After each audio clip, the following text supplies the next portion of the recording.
Hi friends, please subscribe to Amravati Media and press the bell icon for more latest updates. AP రాజకీయాలలో కొత్త game plan. Bengaluru నుంచి జగన్ వ్యూహాలు. ఆంధ్రప్రదేశ్ రాజకీయాలలో ఇప్పుడు hot టాపిక్గా మారాయి జమిలీ ఎన్నికలు. బీజేపీ మరోసారి ఈ నినాదాన్ని ముందుకు తెచ్చే ప్రయత్నాల్లో ఉండగా ప్రతిపక్ష నేత వైఎస్ జగన్ ఈ ఎన్నికల కోసం ఇప్పటికే సన్నద్ధమవుతున్నారు. 2029లో జరిగే సాధారణ ఎన్నికల బదులు 2028 లేదా అంతకంటే ముందే ఎన్నికలు జరిగే అవకాశం ఉందని ఆయన విశ్వసిస్తున్నారు. అందుకే జగన్ తన పార్టీ వైఎస్ఆర్సీపీకి కొత్త రాజకీయ రూట్ మ్యాప్ సిద్ధం చేస్తున్నారు.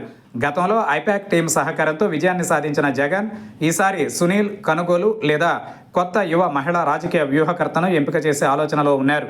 తెలంగాణ కాంగ్రెస్ విజయానికి కీలకంగా వ్యవహరించిన సునీల్ జగన్తో చర్చలు జరుపుతున్నట్టు సమాచారం.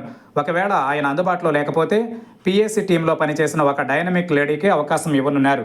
ఇక 2024లో వైఎస్ఆర్సీపీ కేవలం 11 సీట్లకే పరిమితమైపోయింది. అందుకే జగన్ ఇప్పుడు కొత్త మార్గంలో ముందుకు వెళ్లాలని నిర్ణయించారు.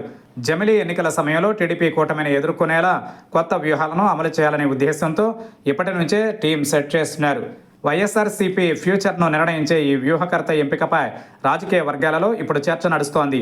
వచ్చే ఎన్నికలలో జగన్ తిరిగి రావాలంటే ఈసారి ప్లాన్ ఎగ్జిక్యూషన్ తప్పనిసరిగా మేటి స్థాయిలో ఉండాలి. ఏపీలో ఏడాదిలోనే టీడీపీ కూటమి మీద ప్రజలలో వ్యతిరేకత మొదలైందని భావిస్తున్న వైసీపీ అధినాయకత్వం జమిలీ ఎన్నికలు పక్కాగా జరుగుతాయని భావిస్తోంది. దాంతో ఈ కీలక నిర్ణయం తీసుకుంటున్నారని అంటున్నారు.